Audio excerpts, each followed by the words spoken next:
I'd studied architecture and then really wanted to be able to push the boundaries, I guess, of what I could do with my own education. So I created an exchange program to the University of Nottingham. And it was while I was studying in Nottingham that I felt that I wanted to explore more of the world. So I registered with an organisation called Tearfund to volunteer wherever they sent me in the world. And it was there that I just really got a taste for, or an understanding for poverty and a real taste for being able to, that desire to be able to do something to make an impact.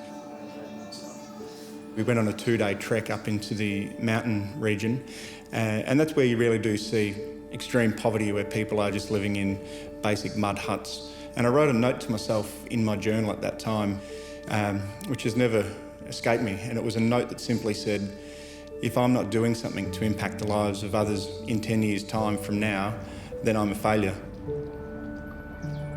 To be registered as an architect, you need to have done a year of practice at the time, which I was working through, but then I needed to go back to uni for another 2 years.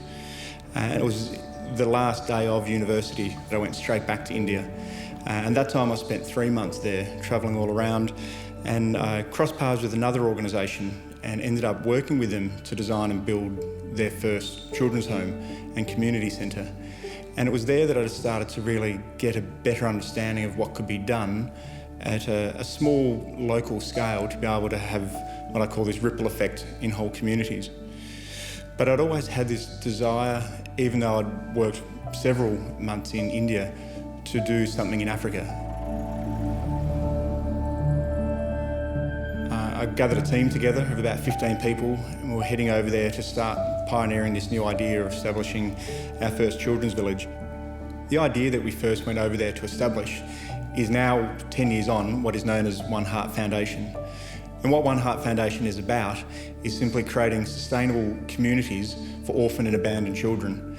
But it's beyond just creating children's homes, it's trying to create an environment centred around love, to be able to, I guess, clearly demonstrate God's love to these children, to be able to take kids that have been abandoned to the streets and give them not only a home, but provide them the best education we can, to integrate them into a loving family home, and to, I guess, integrate them back into a true community again.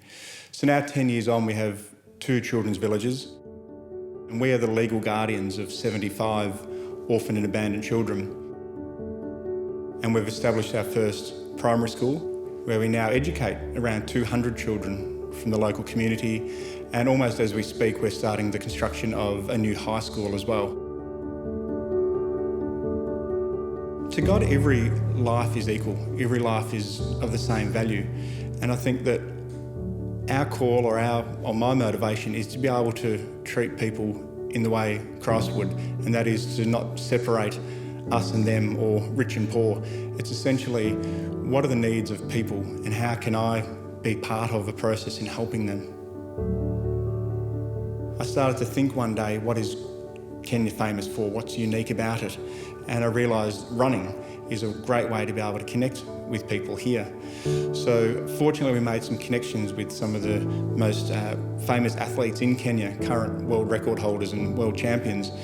So we set up a program where we take teams of professionals from Australia to Kenya and base ourselves in the high altitude training camp. We get mentored by some of the athletes and coaches, but more importantly, we then get to spend some time in the village, get to spend time with the kids. If I stop and think about what it is that we're working towards, it can be captured in a picture I have in my mind that I won't stop until I can achieve.